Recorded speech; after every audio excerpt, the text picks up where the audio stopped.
الحمد لله رب العالمين الرحمن الرحيم مالك يوم الدين إياك نعبد وإياك نستعين اهدنا الصراط المستقيم صراط الذين أنعمت عليهم غير المغضوب عليهم ولا الضالين.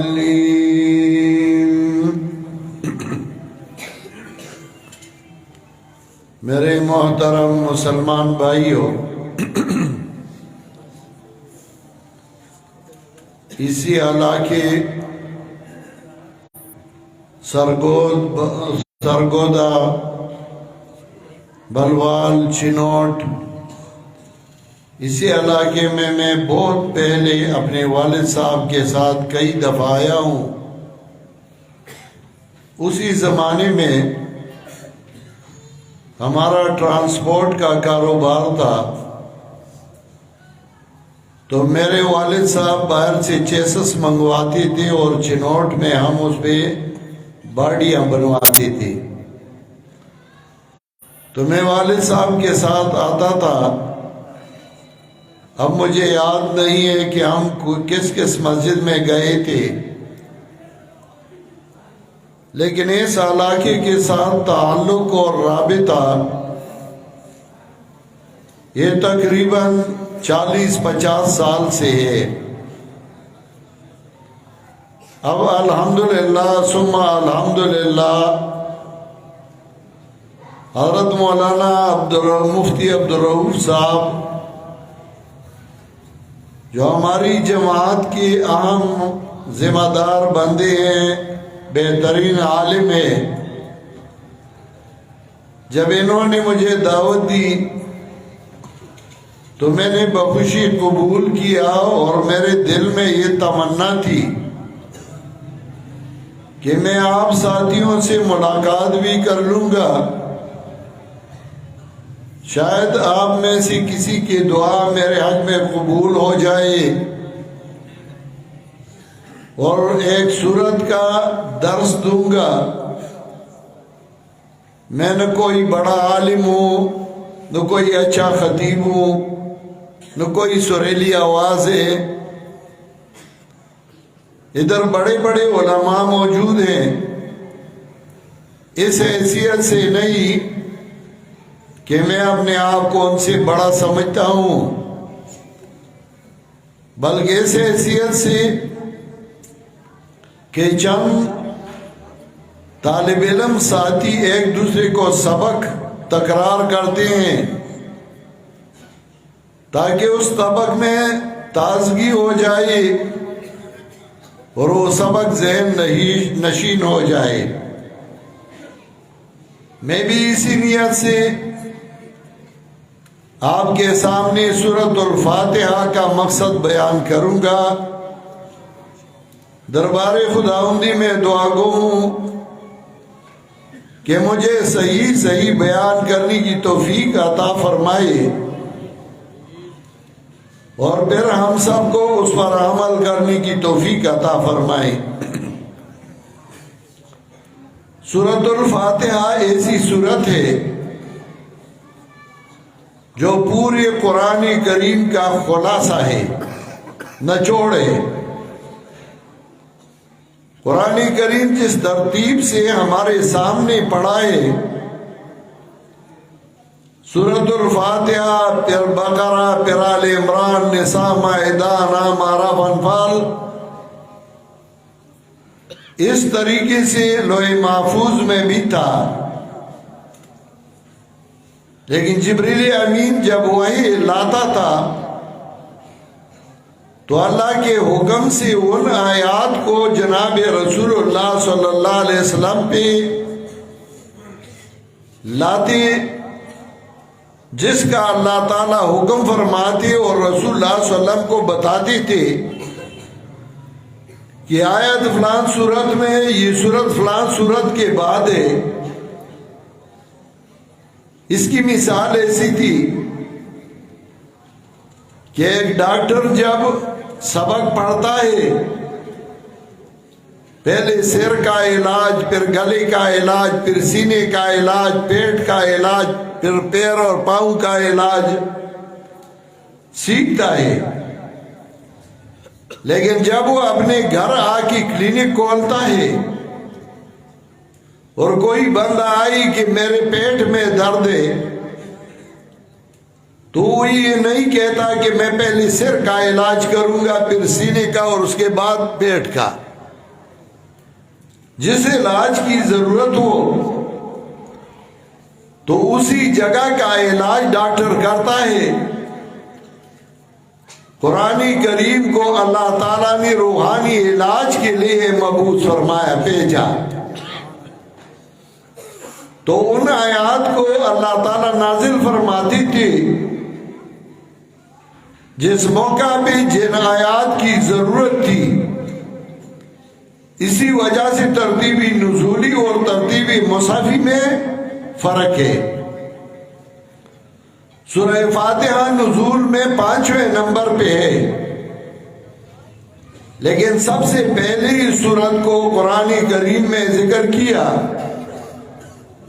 کیونکہ اجمال خلاصہ ہے پورے قرآن کا، اور پورا قرآن کریم اس کی تفصیل ہے. تو جو عقل مند اور ہوشیار بندہ ہو وہ پہلے اجمالاً بات کرتا ہے اور اس کے بعد پھر تفصیل. تو قرآن کریم اللہ کی کتاب ہے تو اس میں بھی وہی طریقہ اور وہی طرز ہے. سورۃ الفاتحہ کی 3 حصے ہیں. ایسا میرے خیال میں کوئی مسلمان نہیں ہوگا جس کو سورۃ الفاتحہ یاد نہ ہو. ہر رکعت میں ہر روز سورۃ الفاتحہ کی تلاوت کرتے ہیں، لیکن یہ نہیں سمجھتی کہ سورۃ الفاتحہ میں کیا اللہ نے ہمیں سمجھایا ہے، سورۃ الفاتحہ کا مطلب کیا ہے. اس سورت کی 3 حصے ہیں. پہلا حصہ اس میں صرف اللہ تعالی کے صفات ہیں جس پر علم رکھنا ضروری ہے، وہ عملی نہیں ہو سکتی. قرآن کریم میں کچھ آیات علمی ہیں اور کچھ آیات عملی ہیں. کچھ ایسے ہیں جو علم میں لانا ضروری ہے، کچھ ایسے ہیں جس پر عمل کرنا ضروری ہے. اکثر بعض لوگ اعتراض کرتے ہیں قرآن کو پڑھتے عمل نہیں کرتے، قرآن کو پڑھتے عمل نہیں کرتے. ان سے پوچھ لے کہ تم سارے آیات پہ عمل کرتے ہو؟ کچھ ایسے ہیں جس کو علم میں لانا ضروری ہے، کچھ ایسے ہیں جس پر عمل کرنا ضروری ہے.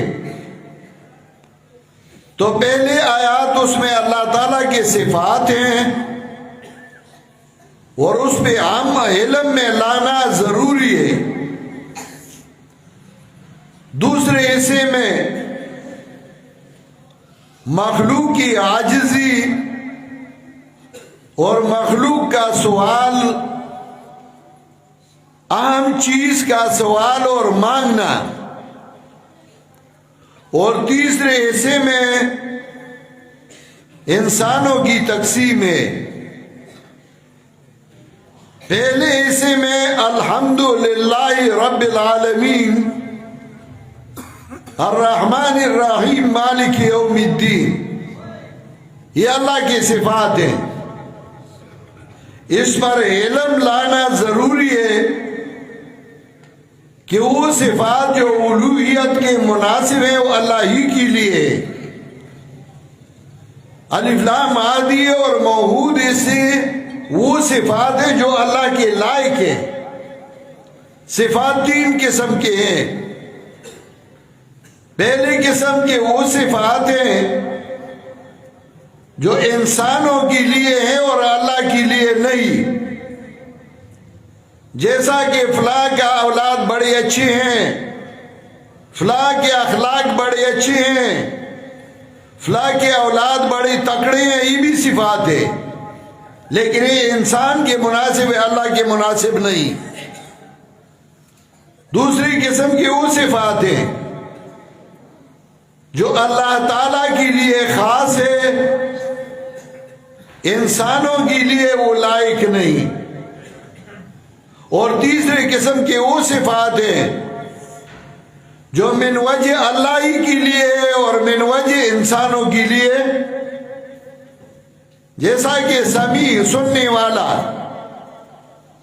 انسان بھی سمیع ہے لیکن ظاہری اسباب کانوں سے سنتا ہے. اللہ تعالیٰ سمیع ہے، سننے والا ہے بغیر اسباب ظاہریہ کے. بصیر اللہ کی صفت ہے، انسان کی بھی صفت ہے، لیکن انسان بصیر ہے آنکھوں کے ساتھ، دیکھتا ہے آنکھوں کے ساتھ. اللہ تعالیٰ دیکھنے والا ہے بغیر ظاہری اسباب کے. تو الحمدللہ یعنی وہ صفات جو اللہ تعالیٰ کے لائق ہیں، للہ خاص اللہ ہی کے لیے، کیونکہ لام جارہ ہے اور لام جارہ اختصاص کے لیے آتا ہے، صحیح سند نے ذکر کیا ہے. تو علم میں یہ لانا ضروری ہے کہ اللہ تعالیٰ کی صفات صرف اللہ ہی کے لیے. علم میں یہ لانا ضروری ہے کہ ساری مخلوق کا رب اللہ ہی ہے. علم میں یہ لانا ضروری ہے کہ عام مہربانی کرنے والا اور خاص مہربانی کرنے والا صرف اللہ ہی ہے. علم میں یہ لانا ضروری ہے کہ قیامت کے دن کا مالک، اختیار مند اور واقدار صرف اللہ ہی ہے. لمن الملک اليوم للہ الواحد القہار. قانون یہ ہے کہ جب تم کسی سے کوئی چیز مانگتے ہو پہلے اس کی صفت کرو. تم بڑے سخی ہو، بڑے اچھے ہو، بڑے خوش اخلاق ہو، تم سے کوئی چیز مانگی تم منع نہیں کرتے، پھر اپنے آپ کو محتاج سمجھو کہ مولانا صاحب آپ بڑے سخی ہیں، آپ کے پاس فلاں کتاب ہے اور میری ضرورت ہے، پھر کہو کہ مجھے دے دو، وہ دے گا. اگر آپ کہیں کہ تم بڑے بخیل ہو، مجھے ضرورت ہی نہیں اور تمہارے پاس کتاب ہے مجھے دے دو، کوئی نہیں دیتا. پہلے اللہ تعالیٰ کی صفت بیان کرو، پھر اپنے آپ کو محتاج سمجھو کہ میں محتاج ہوں، اور پھر چیز مانگو. تو آپ نے جب ہاتھ باندھی، اللہ اکبر کہہ کے ہاتھ باندھ دیے، وضو میں کھڑے ہیں، روبہ قبلہ کھڑے ہیں، پہلے آپ نے اللہ کی صفات بیان کیے. اللہ بڑی صفات، آپ کی بڑی صفات ہیں. اور پھر ایاک نعبد و ایاک نستعین، میں آپ کے سامنے محتاج ہوں، صرف آپ ہی کی عبادت کرتا ہوں. ایاک مفعول کو مقدم کیا، تقدیم و محق و تاخیر یوجب الحصر والاختصاص، یعنی نعبدک ولا نعبد غیرک، صرف آپ ہی کی عبادت کرتے ہیں، غیر اللہ کی عبادت نہیں کرتے. افسوس یہ کہ لوگ اپنے نماز کو بھی نہیں سمجھتے. نماز میں تو یہ پڑھتے ہیں ایاک نعبد و ایاک نستعین، باہر جا کے پھر کہتے ہیں معین الدین اجمیری زمین و آسمان تیری. باہر جا کے پھر پکارتے ہیں غیر اللہ کے نام پہ، غیر اللہ کو پکارتے ہیں. عبادت تین چیزوں سے مرکب ہے، جیسا کہ چارپائی تین چیزوں سے مرکب ہے. ایک چارپائی کے پاؤں پیر، دوسرے اس کے بازو، اور تیسرا اس میں رسی. صرف رسی کو چارپائی نہیں کہا جا سکتا، صرف بازو کو چارپائی نہیں کہا جا سکتا، صرف اس کے پاؤں پیر کو چارپائی نہیں کہا جا سکتا. تینوں مل جائے تو اس کو چارپائی کہا جاتا ہے. عبادت کی بھی تین چیزیں ہیں. ایک الخوف، الوہیت کے مناسب اللہ سے ڈرنا. دوسرا الرجا، اللہ تعالی سے امید رکھنا. خوف، رجا یعنی امید رکھنا کہ اللہ تعالیٰ. خوف صرف خوف عبادت نہیں ہے. کچھ لوگ کہتے ہیں ہم اللہ سے بہت ڈرتے ہیں لیکن نماز نہیں پڑھتے. پھر کیا ڈرنا ہے؟ صرف ڈرنا تو شیطان میں تھا. شیطان نے جب فرشتے دیکھے تو کہنے لگا انی ارا ما لا ترون انی اخاف اللہ رب العالمین. میں دیکھتا ہوں جن کو تم نہیں دیکھتی.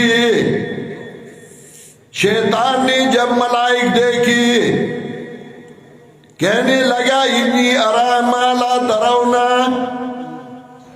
میں دیکھتا ہوں جن کو تم نہیں دیکھ سکتی.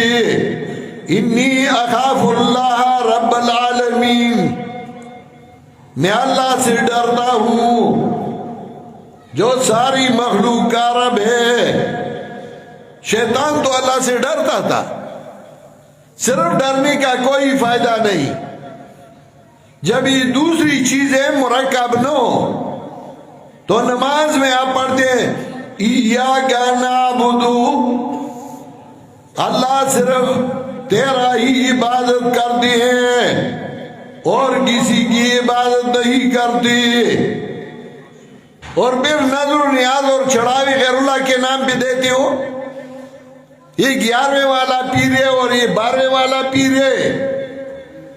قرآن کریم میں ایک دفعہ اللہ نے کہا تمہاری مائیں تمہاری اوپر نکاح میں حرام ہے، لیکن 7 جگہوں میں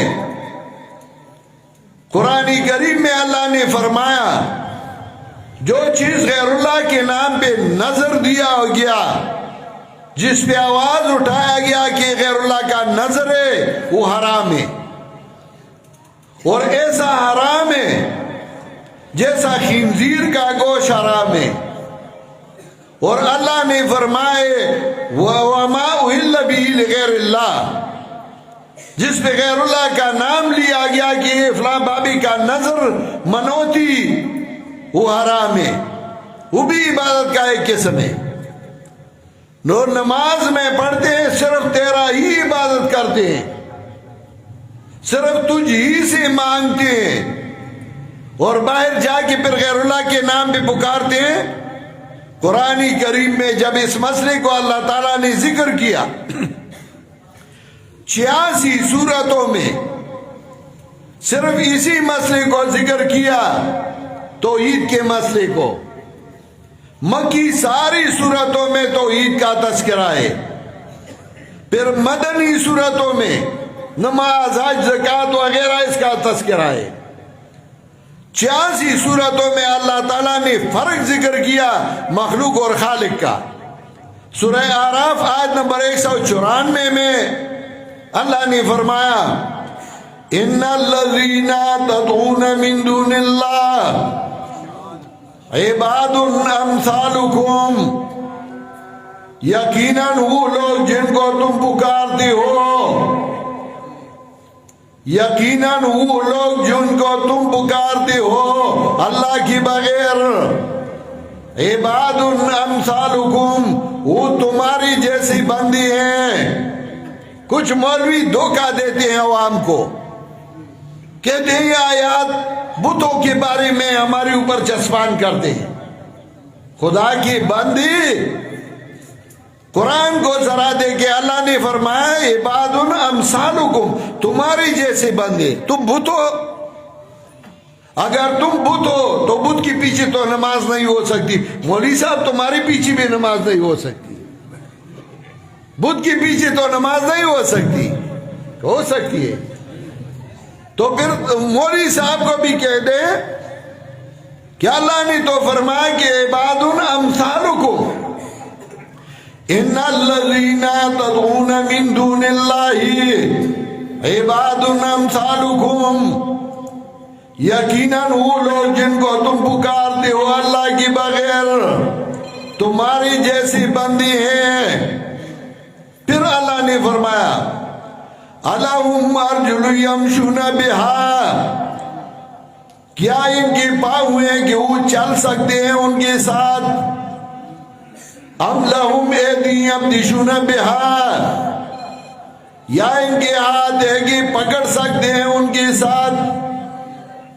ام لہم اعین یبصرون بہا، یا کیا ان کے آنکھیں کہ دیکھ سکتے ہیں ان کے ساتھ؟ ام لہم آذان یسمعون بہا، کیا ان کے کان ہیں کہ سن سکتے ہیں ان کے ساتھ؟ سب باتیں انسان سن سکتا ہے کانوں سے، دیکھ سکتا ہے آنکھوں سے، پکڑ سکتا ہے ہاتھوں سے، چلتا ہے کسی کے پاس پاؤں کے ساتھ. اگر اس کے بغیر ظاہری اسباب کے بغیر ہو، یہ اللہ کی صفت ہے. کسی کو نقصان پہنچاتا ہے، کسی کو فائدہ پہنچا سکتا ہے، یہ اللہ کی صفت ہے. انہوں نے یہ صفات مخلوق کو دی. کبھی کہتے ہیں فلاں ولی تمہیں نقصان پہنچائے گا، فلاں کی کرامت یہ کہ نقصان پہنچانے والا ہے. اللہ نے فرمایا سورہ فرقان آیت نمبر 3 لکھے اپنے پاس، پھر دیکھ لے وَاتَّخَذُوا مِن دُونِهِ آلِهَةً وَاتَّخَذُوا مِن دُونِهِ آلِهَةً، انہوں نے اللہ کے بغیر آلیہ بنائی، آلیہ پکڑی. آلیہتاً الہ اس کو کہا جاتا ہے جو جس میں تمہارا اعتماد ہو کہ وہ میری حاجت پورا کر سکتا ہے. پیرانی پیر جیلانی عبد القادر رحمت اللہ علیہ کو تو جانتے ہو آپ سب. پیرانی پیر شیخ عبد القادر جیلانی، جس کو یہاں پنجاب میں 11ویں والا پیر کہتے ہیں. وہ 11ویں والا پیر وہ بہت بڑا عالم تھا اور بڑا نیک بندہ اور نڈر بندہ تھا. سلطان سنجر نے اس کو خط لکھا، میرے پاس آؤ، میں تمہیں اچھا کھانا کھلاؤں گا اور پیسے دوں گا. بادشاہ کے خیال میں یہ تھا کہ ہر مولوی پیسوں کے پیچھے بھاگتا ہے اور ہوتے ہیں اکثر ایسے، تو اس کا خیال بھی یہ تھا. پیرانی پیر نے اس کو خط لکھا، چون چدری سنجری روحی بختم سیاہ باد، در دل اگر رود ہے وسیع ملک سنجرم. میرا چہرہ تمہاری چھتری جیسا کالا ہو جائے اگر میرے دل میں تمہاری سلطنت کا خیال بھی آتا ہو. چون چدری سنجری روحی بختم سیاہ باد، در دل اگر رود ہی وسیع ملک سنجرم. آنگا کی خبر یافتم زی ملکی مشب، من ملکی نیم روز بیک جون میں خرم. جب آدھی رات کی عبادت کے مزہ میں نے چکا، میں آپ کی پوری سلطنت کو ایک جوپی بھی نہیں خریدتا. ایسا عالم تھا اور ایسا پیر تھا، صحیح نیک بندہ تھا.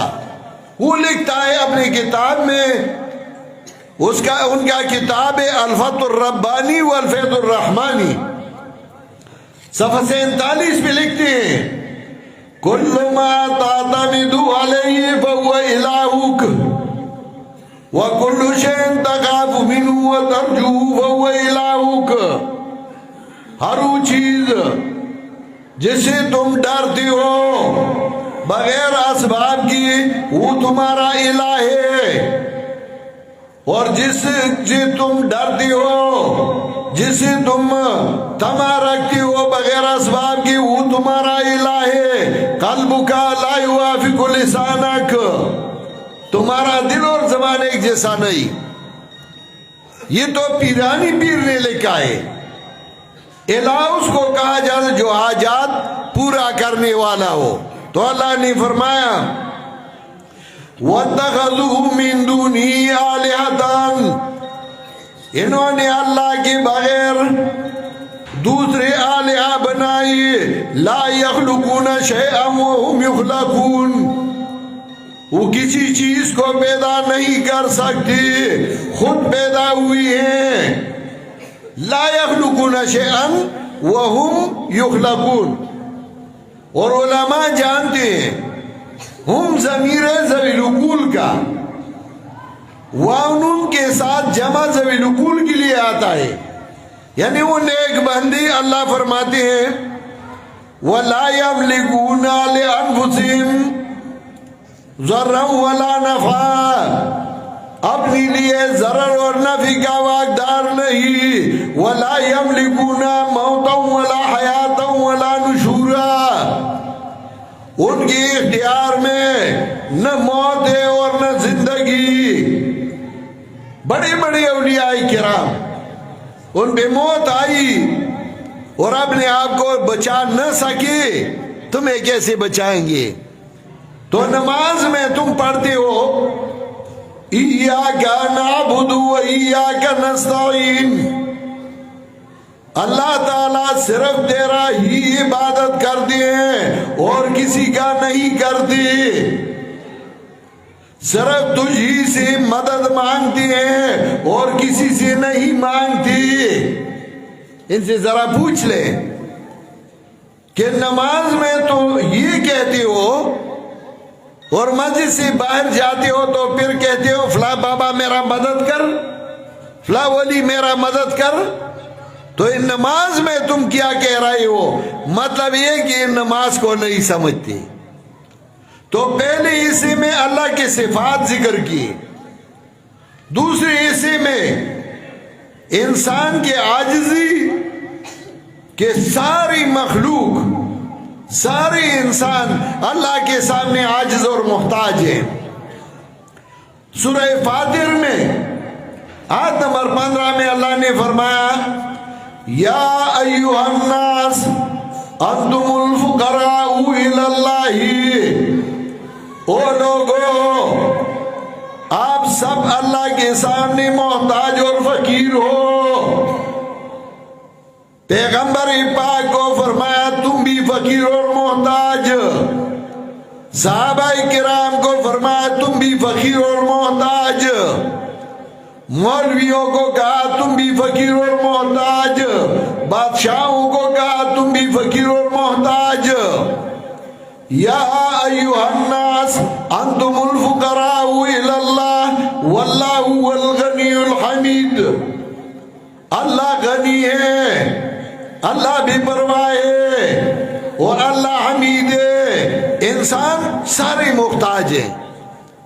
تو نماز میں آپ کہتے ہیں ایاک نعبد و ایاک نستعین، پھر مانگنا ہے تو قیمتی چیز مانگو، ایسا نہیں کہ وہ چیز مانگو جو اس کی قیمت کوئی نہیں۔ مانگنا ہے تو قیمتی چیز مانگو، اور قیمتی چیز کیا ہے؟ اہدنا الصراط المستقیم، صراط مستقیم سے قیمتی اور کوئی چیز نہیں ہے۔ اور صراط مستقیم کون سی چیز ہے؟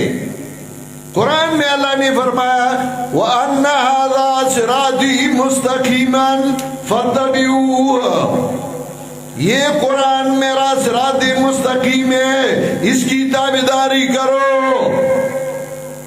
عبادت کو اللہ نے صراط مستقیم کہا، ان اللہ ربی و ربکم فاعبدوا ھذا صراط مستقیم۔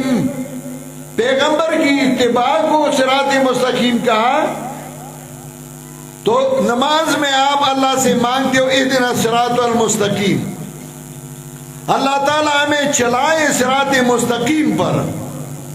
صراط مستقیم کی 3 مصداقات ہیں، پیغمبر کی اتباع اور قرآن کریم، صراط مستقیم اور توحید۔ تو نماز میں کہتے ہو اللہ تعالیٰ ہمیں چلائے صراط مستقیم پہ، ہمیں مضبوط کرے صراط مستقیم پہ۔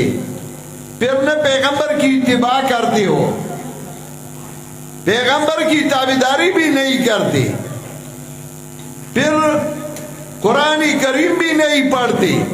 آپ سب کہتے ہیں نماز میں اہدنا الصراط المستقیم، اللہ تعالیٰ ہمیں صراط مستقیم پہ مضبوط رکھ، چلائے ہم صراط مستقیم پہ، اور پھر قرآن کریم کو نہیں پڑھتے، نہیں سمجھتے، تو کیا ہم جھوٹ نہیں بولتے نماز میں؟ اور پھر اللہ کو جھوٹ بولتے ہیں، وضو میں بولتے ہیں، قبلہ رو ہو کے بولتے ہیں، مسجد میں بولتے ہیں، اور جب کسی کو کہے کہ قرآن کا ترجمہ پڑھو کہتے ہیں مولویوں کا کام ہے، یہ صرف مولویوں کی ذمہ داری ہے؟ نہیں، عوام کی بھی ذمہ داری ہے۔ میرے والد صاحب، ہم زمیندار لوگ ہیں اپنے علاقے کے، ہمارے خاندان میں کوئی مولوی نہیں گزرا تھا، بالکل وہ جٹ زمیندار، اپنے کاروبار تھے، زمینیں تھی، اب بھی ہے الحمدللہ، کاروبار بھی ہے۔ میرے والد صاحب جب واپس گاؤں آئے، علم حاصل کیا، تو اپنے کاروبار سے کچھ حصہ نکالتے تھے، قرآن کریم کے نسخے، کاپی اور قلم اب ان پیسوں سے لیتے تھے، گاؤں کے لڑکوں کو جمع کرتے تھے، ان کو قرآن کریم کی ایک ایک آیت کا ترجمہ کرتے تھے۔ 10 بندے پہلے 2 سالوں میں تیار ہوئی، انہوں نے قرآن سیکھا، پھر ان کو کہا کہ آپ 10 جگہوں پہ دروس شروع کریں، تو انہوں نے 10 جگہوں پہ دروس قرآن شروع کی، ہر درس میں 10 بندے ہو گئے، 100 بندے 2 سال بعد تیار ہو گئے۔ پھر انہوں نے دروس شروع کیے۔ اسی انداز میں ہماری گاؤں میں، ہم تو دیہاتی لوگ ہیں، اور ہمارا جو گاؤں ہے تقریباً 60,000 آبادی ہے، اس میں 3,000 خواتین اب قرآن کریم کے مدرسین ہیں، اپنے اپنے گھروں میں قرآن کا درس دیتے ہیں۔ اور ہمارے گاؤں میں جو لڑکا بالغ ہو جاتا ہے یا لڑکی، تو اس کو قرآن کریم با ترجمہ اور با تفسیر سمجھتے ہیں۔ میرے اپنے گھر والی نے قرآن کریم کا ترجمہ 2 جلدوں میں پشتوں میں لکھا، اور ہر سورت کا مقصد، پھر ساتھیوں کا مطالبہ تھا، پھر انہوں نے اردو میں 2 جلدوں میں لکھا، پھر قرآن کریم کی فہم پہ ایک کتاب لکھی، الوابل الصیب، اردو زبان میں۔ الحمدللہ ہماری خواتین قرآن کریم کی مدرسین ہیں، حالانکہ ہماری خاندان مولویوں کا نہیں، ہمارا خاندان جو ہے بالکل جٹ زمیندار۔ ہمارے گاؤں میں نائی کا بیٹا درس دیتا ہے، ہمارے گاؤں میں جولائی کا بیٹا درس دیتا ہے، ہمارے گاؤں میں ترکان کا بیٹا درس دیتا ہے، پٹھان اور سعید کا بیٹا درس دیتا ہے اپنے اپنی مسجدوں میں۔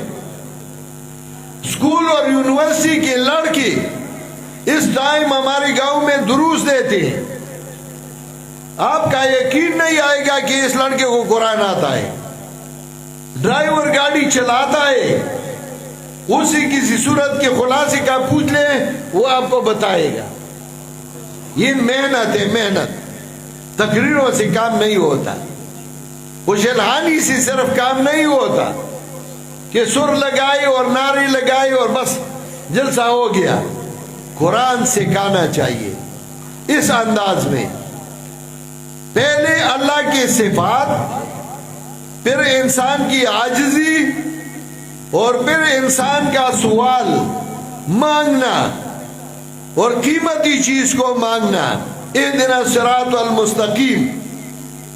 پھر اگر آپ کام کرنا چاہیں تو یہ ذہن میں نہ رکھیں کہ سارے لوگ متفق ہو جائیں گے، سارے لوگ ہمارے ساتھ ہوں گے. کچھ لوگ ایسے ہوتے ہیں جو ان کے ذہن میں فطور ہوتی ہے، کہتے ہیں اتفاق ہونا چاہیے، اتحاد ہونا چاہیے.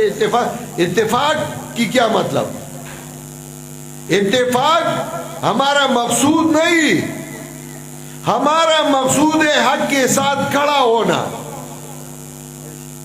یہ نہیں کہ اتفاق تو بازار میں بہت سارے لوگوں کی ہوتی ہے. صبح لوگ آتے ہیں بازار میں، لاکھوں لوگ جمع ہو جاتے ہیں، کوئی بیچتا ہے کوئی لیتا ہے، ساری بازار میں اتفاق ہے. لیکن شام کے بعد، عشاء کے بعد بازار خالی رہ جاتا ہے، کوئی بندہ نہیں ہوتا. اتفاق مقصود نہیں، مقصود ہے اللہ کی رضا، مقصود ہے حق کا ساتھ دینا، مقصود ہے صحیح لوگوں کے ساتھ چلنا. کچھ کہتے ہیں یار سارے مولوی ہمارے سر کے تاج ہیں، ہمیں تو ایک جیسے ہیں. اس کو کہو کہ تم سورہ فاتحہ کو نہیں سمجھتے. سورہ فاتحہ میں تم پڑھتے ہو صراط الذین انعمت علیہم غیر المغضوب علیہم ولا الضالین. تم نے لوگوں کو 3 حصوں میں تقسیم کیا، کچھ ہے منعوم علیہم، کچھ ہے مغضوب علیہم، کچھ ہے ضالین. تو تم اللہ سے مانگتے ہو کہ اللہ تعالیٰ مجھے ان لوگوں کے راستے پہ چلائے جس پہ آپ نے انعام کیا ہے، ان لوگوں سے ہمیں بچا کے رکھے جن کو آپ نے علم دیا ہے اور پھر بھی گمراہ ہے، مغضوب علیہ. اور ان لوگوں کے راستے سے ہمیں بچائے جو ضالین حیران و پریشان ہیں. نماز میں ہی کہتے اور پھر کہتے سارے میرے لیے ایک جیسے. تعجب کی بات ہے، نماز کو نہیں سمجھتے، قرآن کو نہیں سمجھتے. تو تیسرے حصے میں اللہ تعالیٰ نے لوگوں کی تقسیم کی. کچھ ایسے ہیں جو منعم علیہم میں جن پر انعام کیا گیا ہے. اگر آپ کو کوئی یہودی کہے کہ پھر تو ہمارے راستے پہ آؤ، ہمارے اوپر بھی اللہ نے انعام کیا ہے، یا بنی اسرائیل اذکروا نعمتی التی انعمت علیکم، ان پر بھی انعام ہوا ہے، تو کیا جواب دو گے؟ پیر کا پانی پیا ہو تو جواب پھر دے سکتے ہو.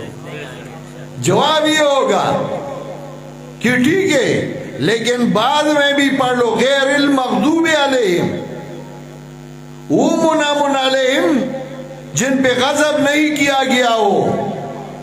تم لوگوں پہ اللہ کی غضب ہے، وَضُرِبَتْ عَلَيْهِمُ الذِّلَّةُ وَالْمَسْكَنَةُ وَبَاءُوا بِغَضَبٍ مِّنَ اللَّهِ. تمہاری اوپر اللہ کی غضب ہے. اسی وجہ سے فرمایا کہ ایک گروہ ہوگی منعم علیہم جس پر اللہ کی انعام ہے، من النبیین والصدیقین والشہداء والصالحین وحسن اولئک رفیقا. دوسرے ہوئے جو علماء ہیں لیکن پھر بھی اللہ کے غضب میں گرفتار ہے. اللہ ہمیں ان سے بچائے. غیر المغضوب علیہ. تو نماز میں تو یہ پڑھتے ہو، پھر کہتے یار سارے علماء ہم کیا کریں، کس کے پیچھے جائیں، کس کا ساتھ دیں. تو منعم علیہم اور مغضوب علیہم میں فرق کر لو نا. نماز میں کہتے ہو اور پھر مانتے نہیں. ولا الضالین، اور ان لوگوں میں سے نو جو حیران و پریشان ہیں. کچھ لوگ کہتے ہیں یار کس مولوی کی پیچھے چلے، ہم تو عوام ہیں. تو ان سے پوچھ لے، جب تم گڑ خریدتے ہو دکان سے، ایک دکاندار کہتا ہے میرے پاس بہتر گڑ ہے، چائے اچھا بناتا ہے. دوسرا کہتا ہے میرے پاس بہتر ہے. تیسرا کہتا ہے میرے پاس. تو تم کیا کہتے ہو کہ میں گڑ کا چائے نہیں پیتا، چھوڑ دیتا ہوں؟ نہیں، دو ایک سے لیتے ہیں، دو دوسری سے، دو تیسرے سے. گھر لے آتے ہیں اور اپنے کور کمانڈر کو، گھر والی کو کہتے ہیں کہ اسے علیحدہ علیحدہ چائے بنا دو، دیکھتا ہوں کہ کون سی بہتر ہے.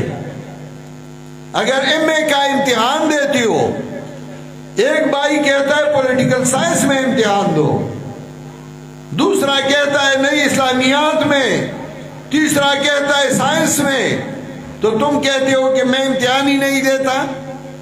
اس میں تو سوچتے ہو کہ جاب کس پہ اچھی ملے گی، صرف دین کو مولویوں کے ذمہ چھوڑ دیا ہے، بس مولوی جانے اور دین جانے، ہم عوام میں ہمیں کوئی پتہ نہیں آپ کے اوپر لازم ہے۔ سورۃ الفاتحہ میں آپ خود پڑھتے ہیں، تو اگر کوئی آپ سے پوچھے کہ سورہ فاتحہ پہ آپ کیا پڑھتے ہیں تو آپ کہیں کہ پہلے اللہ کی تعریف کرتا ہوں۔ جو نماز کو سورہ فاتحہ کو سمجھتا ہے پھر اس نماز کا ایک مزہ بھی ہوتا ہے، صرف قاری سے نہیں، سمجھتا ہو۔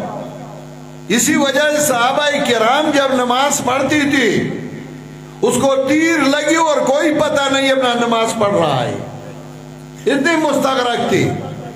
پہلے اللہ کی صفات، دوسرے حصے میں اپنی عاجزی اور اپنی ضرورت اللہ کے سامنے پیش کرنا، اور تیسرے حصے میں لوگوں کی تقسیم کے لوگ تین قسم کے ہیں۔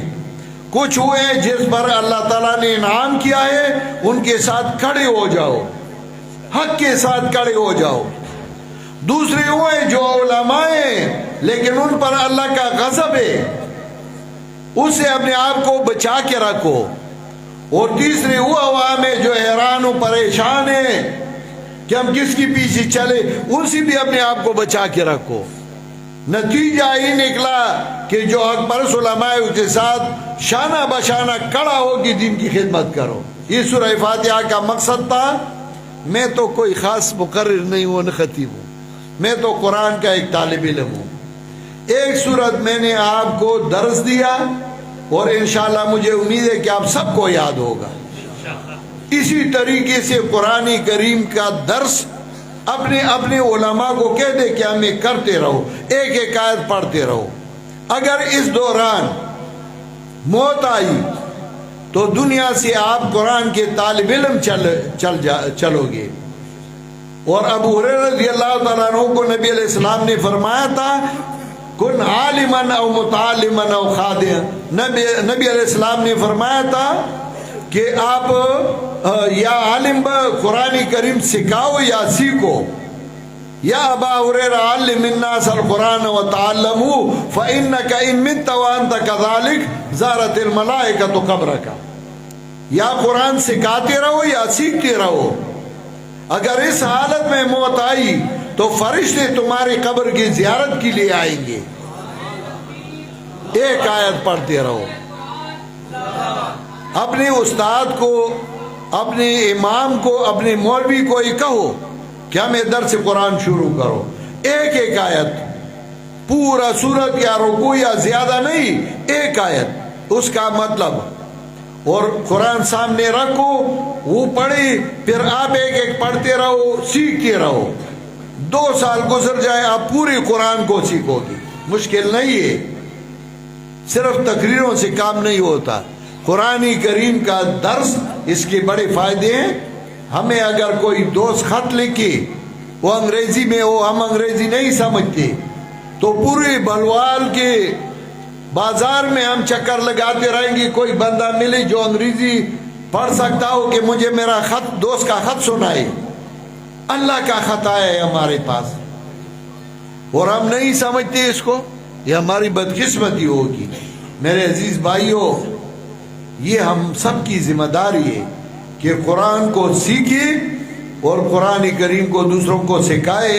اللہ تعالی ہم سب کو اس پر عمل کرنے کی توفیق عطا فرمائے۔ آخر میں پھر حضرت مولانا مفتی صاحب کا بڑا مشکور ہوں کہ انہوں نے، ان کے ساتھیوں نے مجھے دعوت دی اور ہماری